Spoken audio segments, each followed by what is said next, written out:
Hello and welcome to the channel. Today we are at Éclair TV. On est avec un artiste guadeloupéen de Pointe-à-Pitre, Gosier, qui vit en France depuis trop longtemps. Il est ici, mais il repart très vite. Jean-Marc Boudine, bonjour. Bonjour. Comment tu vas? Très bien, merci beaucoup, ça va. Alors, qu'est-ce que tu fais là?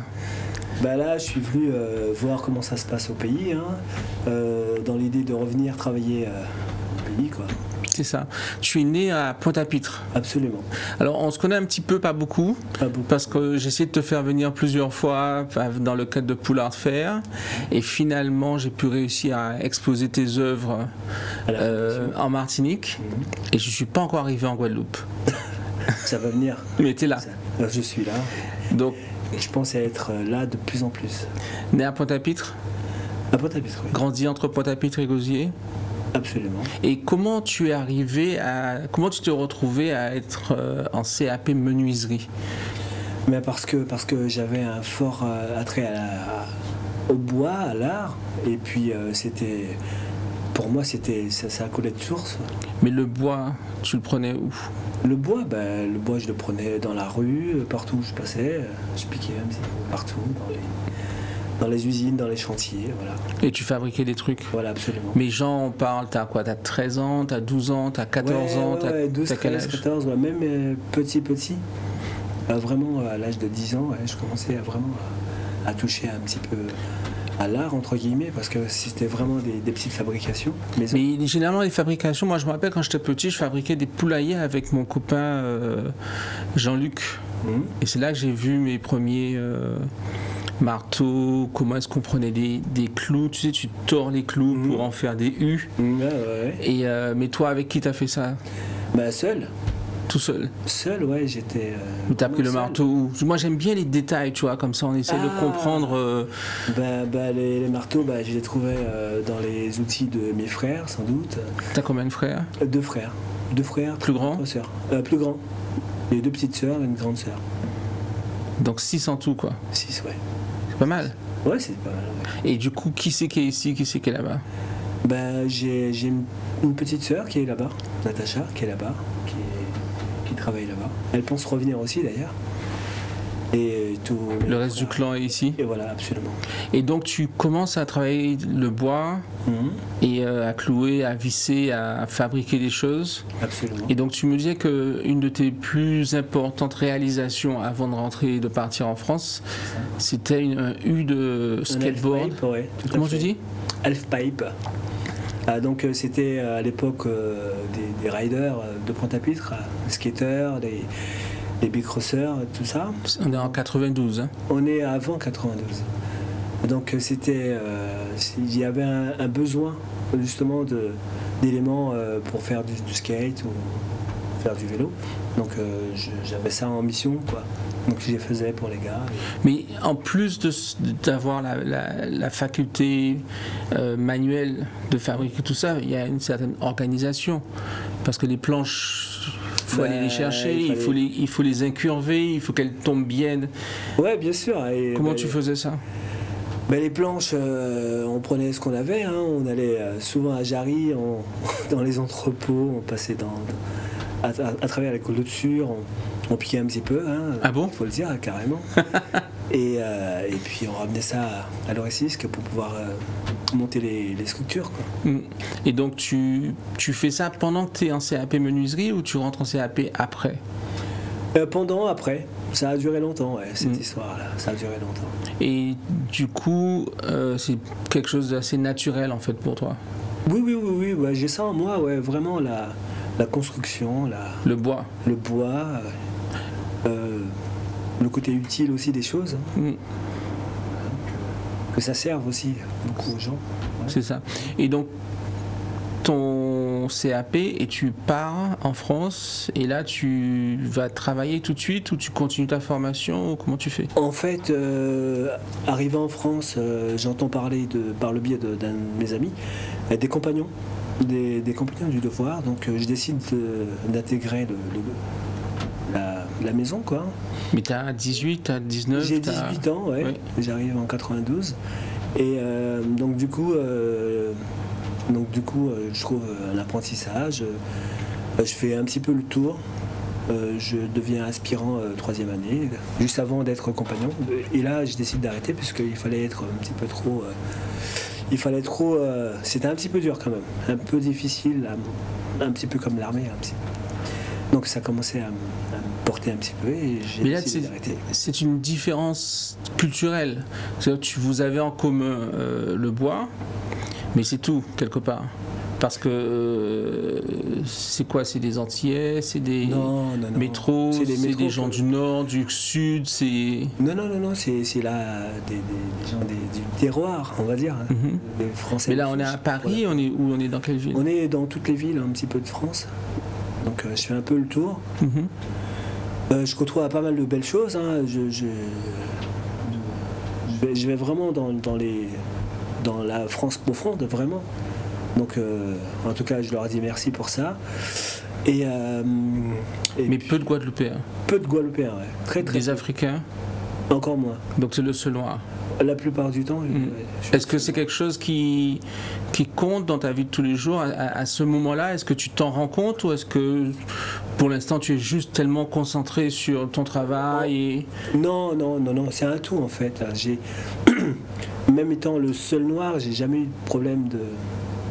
Il n'y a jamais eu cette... On va dire, on n'a jamais marqué la différence en tout cas. Quand tu dis on? Enfin, le groupe, hein, les compagnons. C'est ça. Voilà.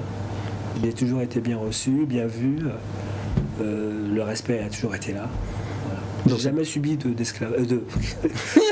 Lapsus révélateur. De ségrégation. Tout, ouais. J'ai toujours vécu quelque chose de vraiment formidable. Et je conseille à tous les jeunes qui veulent partir.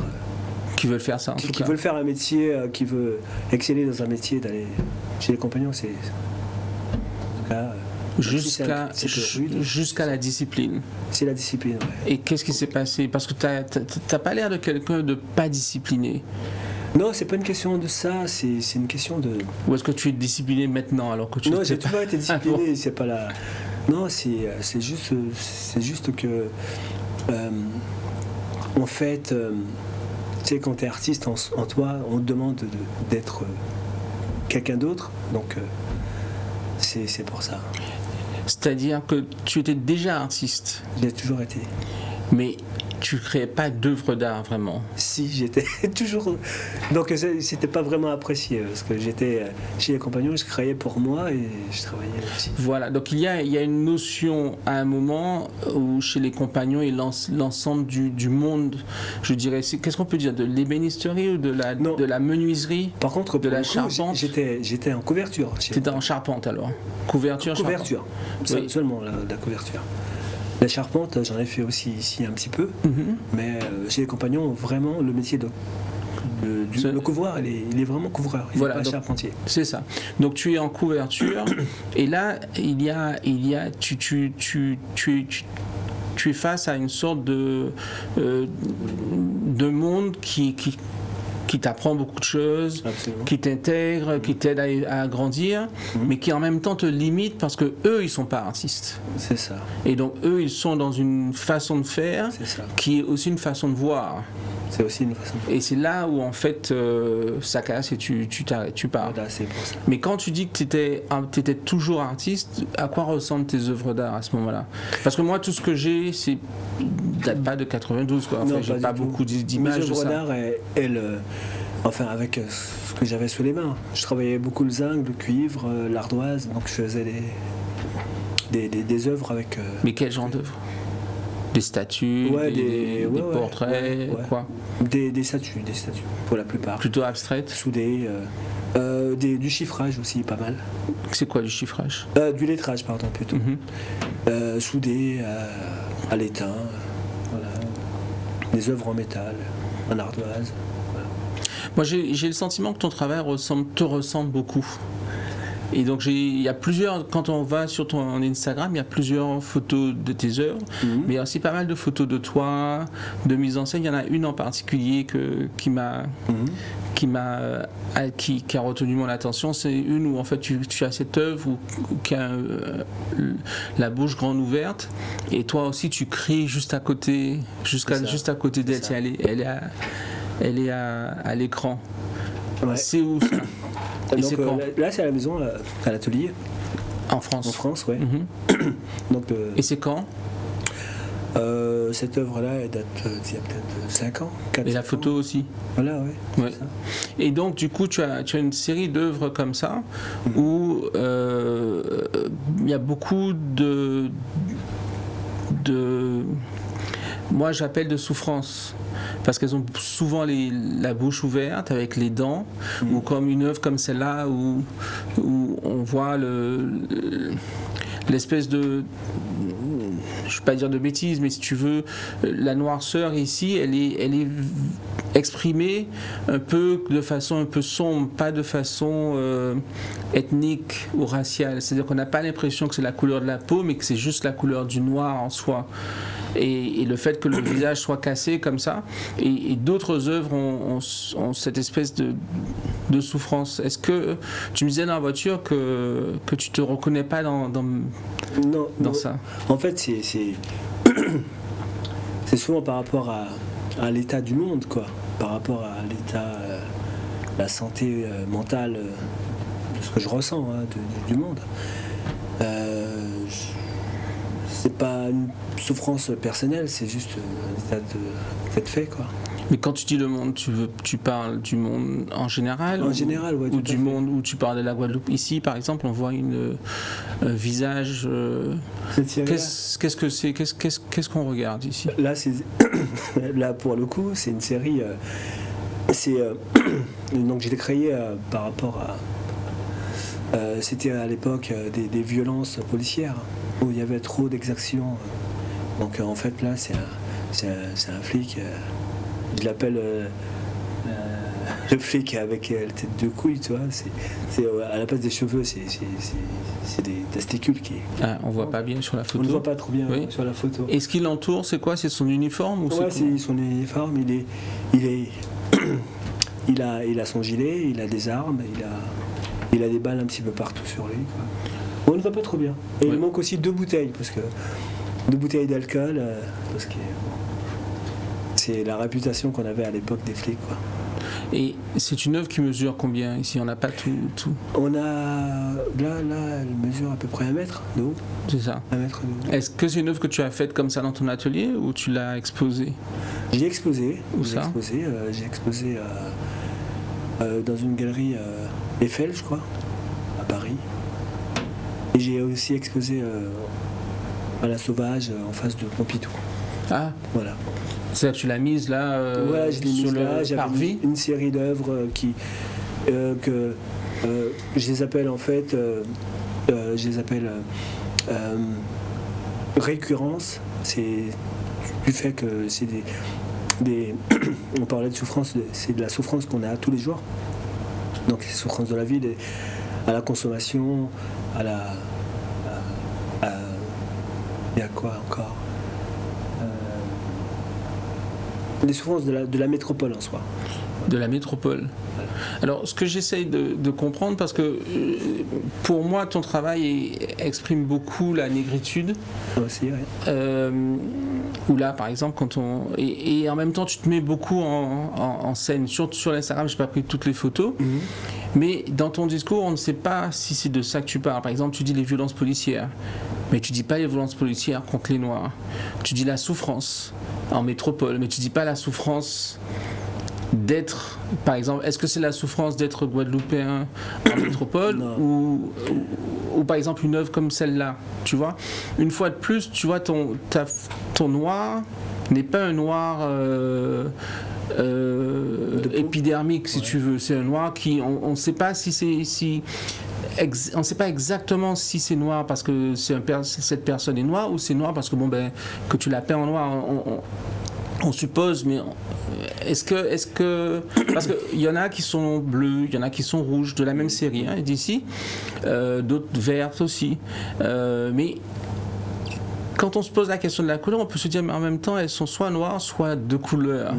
Et être de couleur généralement. D'accord. Mais les œuvres, elles sont toutes noires en fait. Noires. Noires épidermiques. Voilà.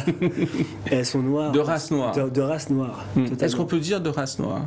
Oui, on peut dire de race noire, oui, tout à fait.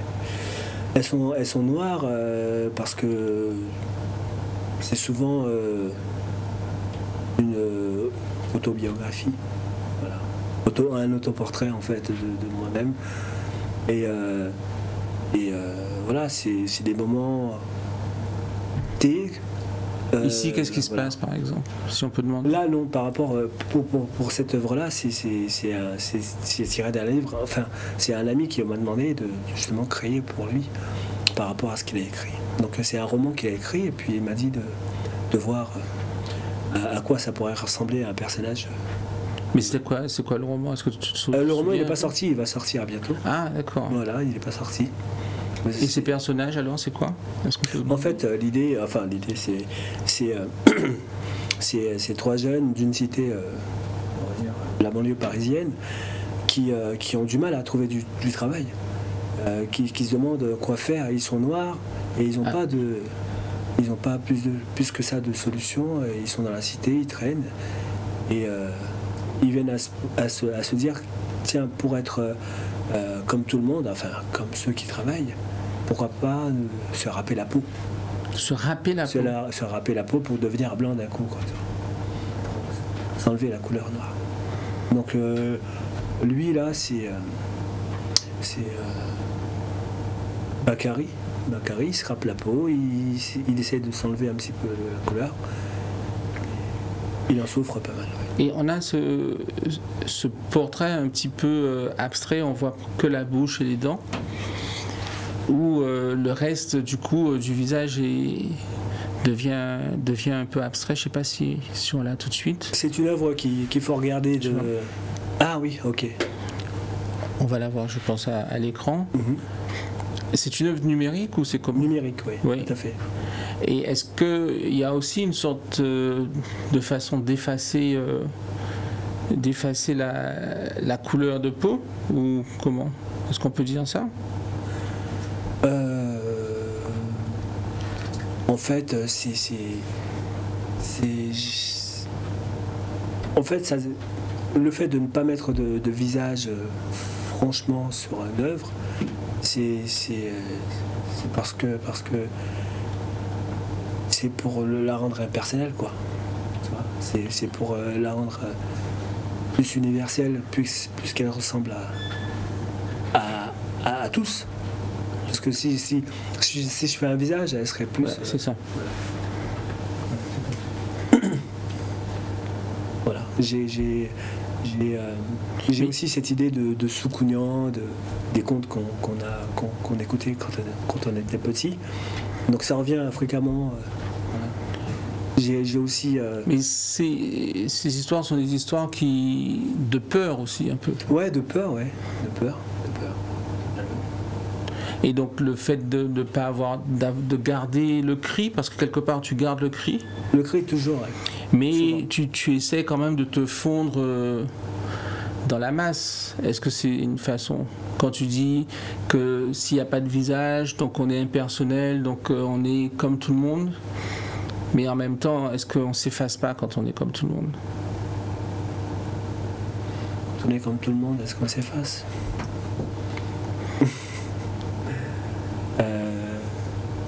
La question, elle est ambiguë. Hein. Moi, je sais pas. Je pourrais pas répondre. Non. Et je sais pas.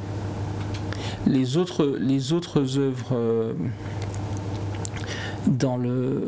quand tu dis que, enfin, on va peut-être regarder. Je vais regarder les œuvres de la Fondation Clément qu'on a exposées, parce que c'est un petit peu la même série que la série noire, en fait la série qui est faite à partir du roman, pas celle-ci, okay, mais celle où on voit le fond de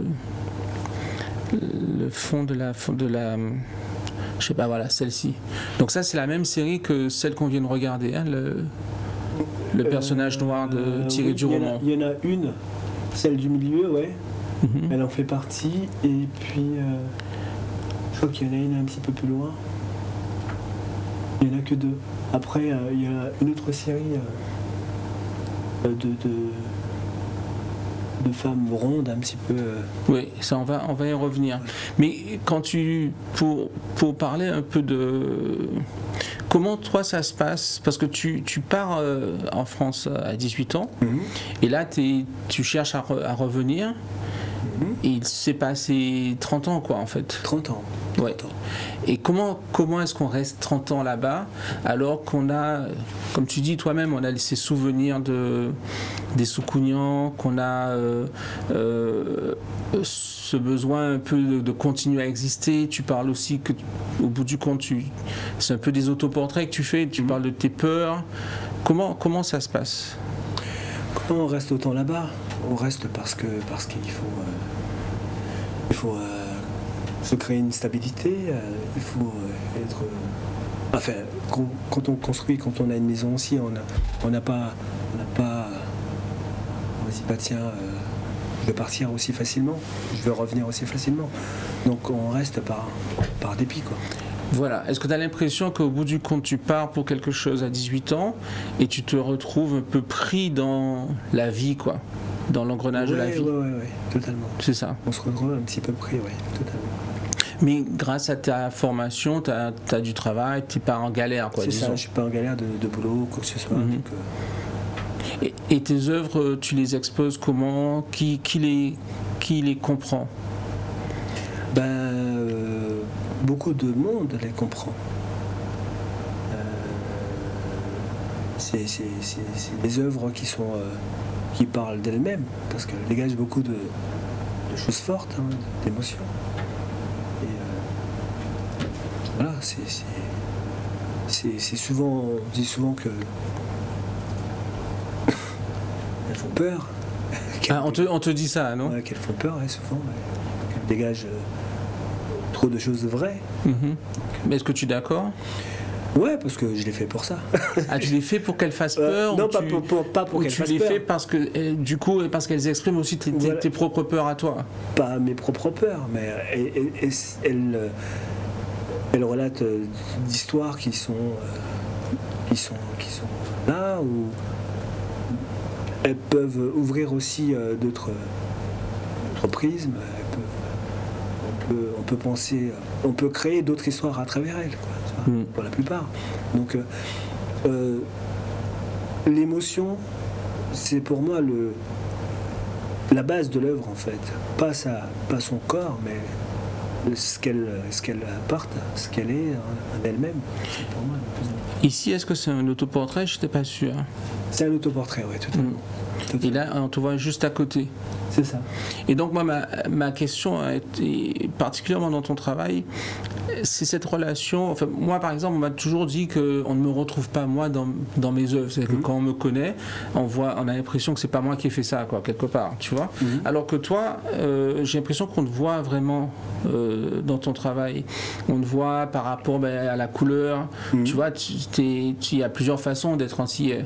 On se voit par rapport aux formes que tu choisis, même physiquement, parce que dans l'exposition de la Fondation Clément, j'ai pris une photo de toi complète, tu vois, et donc tu as une présence physique, je pense qu'on te l'a dit, tu vois, et on retrouve cette présence dans les sculptures.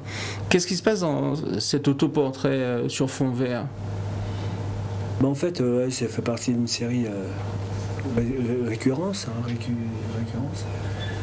Cet autoportrait, c'est à l'époque du film Matrix, où tout se déchaînait, où on ne savait pas vraiment qui était le vrai monde, qui faisait quoi, etc. Donc c'est un parallèle que j'ai fait tout simplement de moi dans ce monde, en fait, dans ce monde un petit peu cassé, pas très stable. Comment tu fais cet autoportrait? C'est un moulage? C'est une sculpture? Ouais, c'est un moulage. C'est un moulage. Ouais, c'est mon visage en fait que j'ai moulé. Tu fais ça avec qui? Tout seul. Tout seul. Ouais, j'ai Mais t'as fait pas ça peur tout seul. de plus. Non, Tu vas pas pouvoir respirer. Non, Tu j'ai l'as fait en ça. 2 parties, comment t'as fait? J'ai fait, je me suis mis une paille dans la bouche et puis Mhm. hop, j'ai fait ça tout seul, tranquille. Et t'as attendu que ça Ouais, sèche. c'est ça, ouais. C'est chaud, C'est non? flippant quand même. Oui, c'est chaud quand ça. Je veux dire, c'est Ouais, ça- ouais. physiquement chaud, ça chauffe là. Non, c'est Le du plâtre, non? Le plâtre, c'est. Il chauffe c'est- pas? Non, il chauffe pas. non. D'accord. C'est la chaux qui chauffe. Oui. Mais en fait, ouais, c'est assez flippant. Tu te mets ça, tu mélanges ça avec de la fibre et bon, il faut que tu attendes. Mm. Il faut Mais pas donc- être claustrophobe. C'est ça. Et tu fais ça la bouche, les yeux fermés. Les yeux fermés. Ouais. Et tu rajoutes les yeux après alors. En fait, c'est un contre-moulage que je fais Mhm. et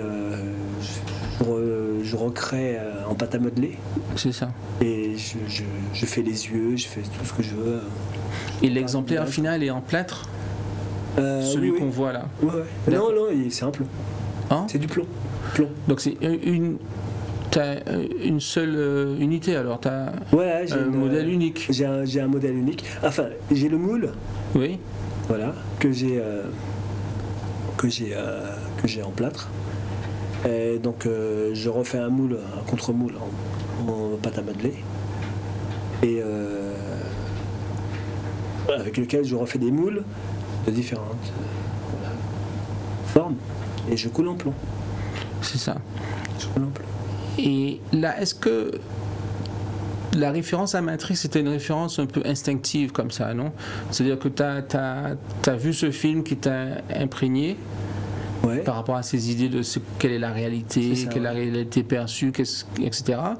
Et donc tu as pris tout ça et tu as ressorti un petit peu cette œuvre. C'est ça. C'est ça. J'ai pris tout ça et j'ai.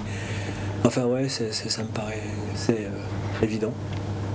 Voilà, cette, ce monde démontibilisé, comment on peut dire ça, un petit peu fracassé. Donc il fallait absolument que je rentre dedans pour pouvoir essayer de démontrer que voilà, on était dans un mal-être, quoi. Est-ce que tu as un rapport assez instinctif à ton travail? C'est-à-dire Oui, que tu as une idée et puis t'as une idée et puis tu y vas direct parce que l'idée est tellement forte, ou est-ce que tu as une sorte de réflexion et est-ce que tu as un rapport un peu de ping-pong avec toi-même avant de rentrer dans une fabrication? Oui, comme tu dis, ouais, je prends le temps de créer. Il y a pas de, j'ai pas de croquis. J'y vais au fur et à mesure de l'avancée. Et aussi, c'est une grosse réflexion sur moi, sur ce qui m'entoure. Et voilà, après, ça donne ce que ça donne, quoi. Est-ce qu'on peut parler des femmes? Oui, absolument. Oui. Parce que les sculptures, une des sculptures qu'on a présentées, c'est à la Fondation Clément. C'était une sculpture d'une femme à 4 pattes. C'est ça. Enfin, à 4 pattes. Je ne sais pas si on peut dire. En tout cas. Oui, Oui. elle Il n'y a pas d'autre mot. Hein. elle a 2 pattes, on va dire. On peut pas dire. Elle est, ouais, elle est à genoux. À genoux, mais avec les mains aussi. Quoi. Voilà, donc, voilà. Voilà, et de façon très sexuelle. Et en plus, tu l'as fait plusieurs fois. Tu as la sculpture qu'on a présentée qui est en bois blanc, mais on en a aussi une qui est un peu plus colorée. Je pense qu'on a on a les photos. Et puis on en a une qui est plus dans le sens de l'œuvre noire où elle est polie. Voilà. Celle-ci, c'est quoi? C'est quelle matière? C'est du bois, de la résine et ouais, la tête et la résine. Ouais. Elle vient avant ou après celle qu'on a exposée à la Fondation Clément? Elle vient après. Mais elle est plus douce. Pas vraiment Elle est plus dure pour la femme peut-être, mais dans le côté sexuel, elle est quand même assez forte, mais plus douce parce qu'on voit pas les parties génitales, la cambrure est moins. Elle est. Enfin bon, après. Non, mais peut-être je me trompe, tu me dis. Hein. En fait. Pourquoi il y a des trous dans les fesses déjà? C'est un exercice de style, c'est tout. J'avais en fait, c'est une œuvre que j'ai retravaillée et à l'époque, elle était cloutée. Il y avait plein de clous, un petit peu comme les œuvres vaudou. Ou africaine. Ah ouais, africaine, ouais. Les statues de fertilité, voilà, ouais. aussi. Et j'ai tout enlevé et les clous sont restés, quoi. Les trous sont restés. Mais c'est les trous qui sont restés comme ça ou tu as rajouté, tu as remis ouais, les trous pour que ça soit vraiment clairement des trous, voilà, quoi. totalement. Ouais. Ouais. J'ai retravaillé les trous, ouais. Ça soit bien. Et donc dans l'autre qu'on va peut-être voir tout à l'heure, qui voilà, dans celle-ci, je me rappelle parce que tu avais participé à une émission avec plusieurs artistes. Absolument. Où tu étais en France, et je te disais dans cette œuvre en particulier que j'ai le sentiment presque que tu l'as faite à l'aveugle, comme si que c'est plus tes mains qui l'ont fabriquée que tes yeux. Ah oui. Ouais, est-ce qu'on peut dire ça? On peut dire ça, ouais, totalement. Parce que en la créant, enfin, comme pratiquement toutes mes œuvres, c'est plutôt cette sensibilité, quoi, que je cherche à retrouver dans les œuvres. Et la sensibilité me ramène à l'émotion qu'elles peuvent dégager, quoi. Donc, je l'ai fait au toucher, je l'ai fait en la caressant. Je l'ai fait parce que j'aime beaucoup la femme, j'aime ce qu'elle est. Donc, quand on le rapport douceur, toucher et forme, voilà. On se doit de passer par le toucher à l'aveugle, comme tu dis, avant d'arriver à la forme. C'est une question un peu étrange qui sort de l'art, si tu veux. C'est parce que, mais en même temps, on se dit, tu sais, que généralement un artiste, il regarde le modèle et puis il dessine avec ses yeux. Mais donc, on se demande qui était ton modèle au toucher pour créer ça, quoi. Ah, j'en ai eu des modèles. Est-ce qu'on peut se... J'ai pas mal d'images, pas besoin forcément d'images dans tes mains. Ouais, dans les mains, dans la tête, dans les yeux, ouais, bien sûr. Ouais. Mais ouais, j'ai pas de... Là, pour eux... Non, j'avais pas quelqu'un avec moi en face. Ouais.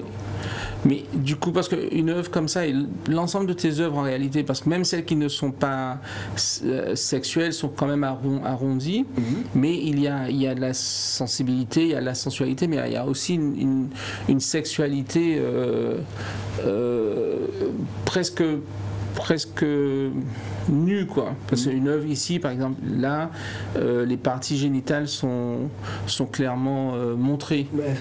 Dans celle d'avant, elle est aussi sculptée parce que le sculpteur peut décider de juste polir et si tu veux, de faire apparaître uniquement les formes du corps sans donner une réalité sexuelle à la statue, pour parler vite. Ouais, je comprends, ouais. Alors que toi, tu décides quand même de la mettre, mais dans cette œuvre-là, il faut quand même faire le tour pour la voir. Mais dans l'autre, elles sont carrément devant. Donc il y a une sexualité qui est très présente. Absolument. Et il y a même, dans ton Instagram, il y a même une sculpture de phallus. Ah oui. Vraiment. Gigantesque. Je sais pas si c'est gigantesque, mais il est clairement. Il s'impose, quoi, disons. Il s'impose, ouais. Qu'est-ce qu'on peut dire de ça? Est-ce que c'est de l'art ou de la pornographie presque, ou... Qu'est-ce qu'on en fait de cette chose-là? Je sais pas. En fait, non. C'est pour le coup, quand on décide de représenter quelque chose, il ne faut pas qu'il y ait d'hypocrisie. Il faut que ça soit sincère, ça soit jusqu'au bout. Mais pourquoi présenter ça? Pourquoi? Pour l'amour qu'on lui porte, tout simplement. Que tu portes. Ouais, ou que l'amour que je porte à la femme, c'est pas des œuvres je cherche pas à être érotique, je cherche justement à montrer la femme en tant que telle. Oui, mais là, c'est la puissance masculine que tu... Là, non, ça c'était pour m'amuser. Oui, mais même, c'est pour s'amuser, mais c'est là, il faut le faire, il faut le sculpter, il faut le peindre, il faut le polir, faut... Ouais, oui, bien sûr. On décide de faire les choses pour soi, pour...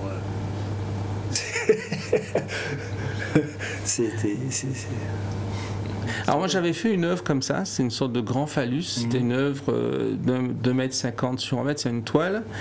Et en plus du phallus d'être vraiment proéminent, je n'ai pas mis la photo parce que j'ai pas pensé à ce moment-là, il éjaculait en fait. Tu vois, donc tu avais une sorte, donc j'avais créé l'éjaculat avec des gouttes blanches, et donc ça créait presque une sorte de fleur. D'accord. Et j'avais appelé ça abondance. Et moi, j'essayais, si tu veux, de créer à la fois la relation avec la puissance masculine, mais aussi avec le fait, avec l'abondance, si tu veux, avec le fait que c'était quand même par là qu'on faisait des enfants et que la vie jaillissait de là. Est-ce que quelque part, est-ce qu'on peut parler de ça dans ton travail? Pour ce qui est de la femme, oui, totalement. C'est-à-dire pour ce qui est de la femme. Pour ce qui est de la femme, parce que, comme je dis, je la respecte beaucoup. Pour moi, c'est la mère, c'est celle pour qui on doit avoir le plus de respect, c'est celle qui porte l'enfant, c'est celle qu'on aime, par-dessus tout, qu'on a envie de chérir. Et qui nous apporte des enfants.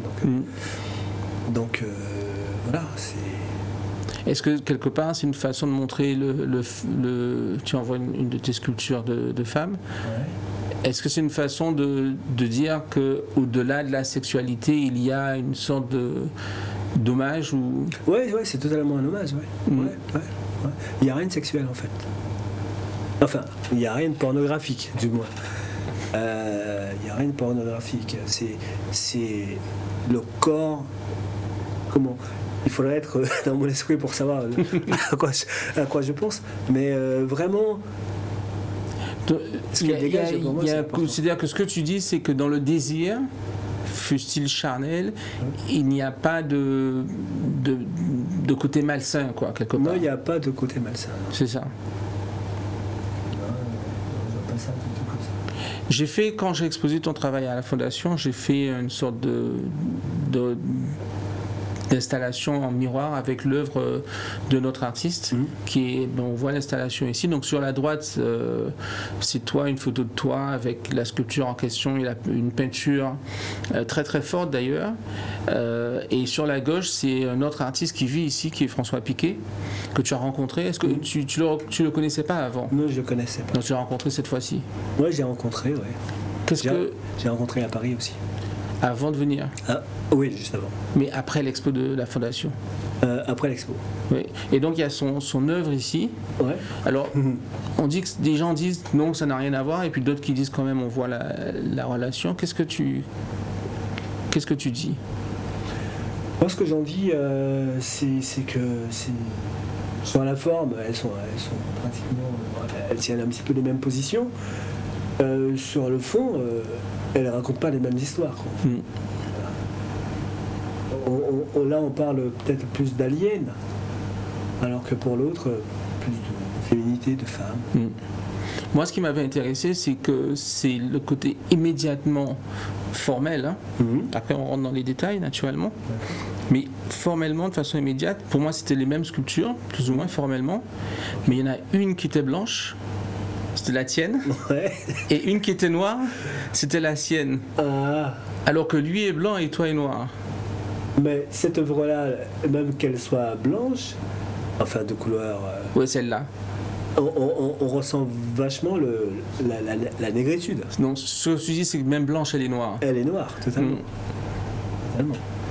Mais je crée en fait noir, je crée nègre en soi. C'est ça. Ouais, voilà, on ressent même si elle est blanche, elle est... C'est ça. C'est bien parce que c'est marrant parce que quand tu dis ça, ça me fait penser à ce que tu me disais, c'est que tu es parti de la Guadeloupe, mais tu disais que la Guadeloupe en fait t'as jamais quitté. La Guadeloupe, non, absolument pas. C'est ça. J'ai encore tous mes souvenirs ici. J'ai envie de revenir pour pouvoir continuer ma vie ici, quoi. Enfin bon, la Guadeloupe, elle a toujours été dans mon cœur, quoi. Qu'est-ce que tu fais en ce moment? Je sais que tu as fait quelques œuvres numériques, on va en voir quelques-unes qui reprennent le thème de la femme. Alors ça, c'est le t-shirt que je porte. C'est le t-shirt que tu portes, c'est une fabrication, comme on dit. Ouais. J'ai créé ma marque, j'ai déposé ma marque. Donc c'est Boudine qui porte mon nom. Et donc c'est une série qui parle de la femme aussi, qui parle de forme un petit peu comme toi. Et ici? Là, c'est dans la lignée des œuvres sculpturales, oui. Ouais, sculpturales, ouais. Comment tu appelles des femmes fortes? Ouais, des femmes rondes. Rondes, ouais. Voilà. Parce que... Attends, mais si on peut revenir à la diapo d'avant. Non, oui. Et donc celle-ci... je sais plus ce que j'allais dire. C'est des femmes rondes, mais elles n'ont encore pas de visage. Elles n'ont toujours pas de visage. Et donc ça, ce sont des œuvres numériques, c'est-à-dire tu fais ça comment? Tablette, sur un iPad, avec un stylet. Et qu'est-ce que tu en fais? Est-ce que tu as eu l'occasion d'explorer les fameux NFT? Ouais, avec mon fils, on s'y est mis un petit peu. Il a quel âge? Il a 14, oui. Il va avoir 15. Je crois qu'il a réussi parce que c'est compliqué. Hein. Mais voilà, je pense publier pas mal sur un NFT. Quoi. Et donc toi tu crées et il publie pour toi? Ouais, il va le faire. D'accord. Il va s'en occuper, ouais. Il aime bien, il adore, donc il n'y a aucun problème. Il dessine pas mal aussi. Là il s'est mis à la peinture, donc sur toile. Donc, voilà. Ouais. Et on a aussi de nouvelles choses qui sont vraiment très très différentes où les corps sont jaunes. Explique-nous. Donc c'est un projet que je suis en train de monter là. Donc en fait, qui s'appelle Le Mystique et l'Afrique. L'art et le mystique, pardon. L'art et le mystique. Donc l'idée c'est d'explorer les sens, vue, l'ouïe, le toucher, tout ça, et d'en faire comment te dire, non, c'est même pas ça. Donc je me reprends. Je considère que le noir, l'homme noir, tous les hommes noirs ont quelque chose en commun, qui est le sacré. Tout ce qui est sacré, mystique, on va dire vaudou. Il y en a qui ne le considèrent pas en tant que tel, enfin qui considèrent que c'est quelque chose de trop négatif. Il y en a qui l'acceptent totalement. Mais peu importe, ça nous appartient. Donc, ça serait de travailler de démontrer à travers les sens qu'on a tous cette relation. C'est-à-dire les fameux 5 sens qu'on connaît, quoi. Voilà. Pour le coup, il y a 6 sens. Oui. Donc ça serait de créer des œuvres d'art, des œuvres numériques. Non, pas que numériques. Mais là, c'est numérique. C'est un projet. Donc là, pour l'instant, ça a une forme numérique. Ouais, pour l'instant, c'est une forme numérique. C'est ce que j'ai. C'est pour agrémenter un petit peu le dossier, quoi. C'est ce que j'ai créé déjà.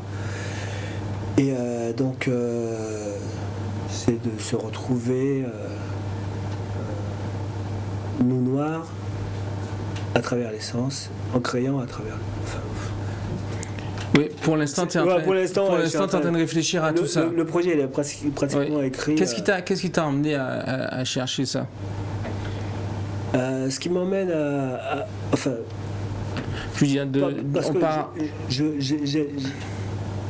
j'ai peut-être. J'ai envie qu'on se retrouve. On c'est qui? Les Noirs, en fait. Qu'on retrouve. Comment te dire ça? Quelque chose de commun. Ouais, quelque chose de commun. Qu'on recrée une dynamique. Parce que souvent, on pense que nous, on n'est pas assez solidaires. Voilà. Tu voulais qu'on se retrouve. Qu'on se retrouve à travers un sujet comme ces sujets sacrés, quoi. Et est-ce que tu penses que c'est l'art qui peut faire ça? Là, oui, totalement, ouais. Là, contribue à beaucoup de choses. Ouais. Répare beaucoup de blessures aussi, pas mal. Voilà, c'est pour ça. Je te ramène à l'aéroport après l'émission. Absolument, merci beaucoup. Il faut pas que je rate le vol. Tu vas être encore plus près de la guerre. Ouais, oh là là. Qu'est-ce qu'on peut dire de ça? Sans rentrer dans les... Je sais pas, vivement que je revienne et qu'ils oublient la Guadeloupe, la Martinique, qu'ils oublient les Antilles dans leur connerie, quoi, en fait. Est-ce que l'artiste doit prendre part à la guerre? Ouais, totalement. Comment? En démontrant qu'on peut faire autrement, quoi. Qu'on peut être tous heureux ensemble, qu'on peut tous s'entendre, que tout peut être... On peut retrouver la joie qu'on a sans doute perdue, quoi, je sais pas. Thank you very much. Merci beaucoup. All right. I will see you next time.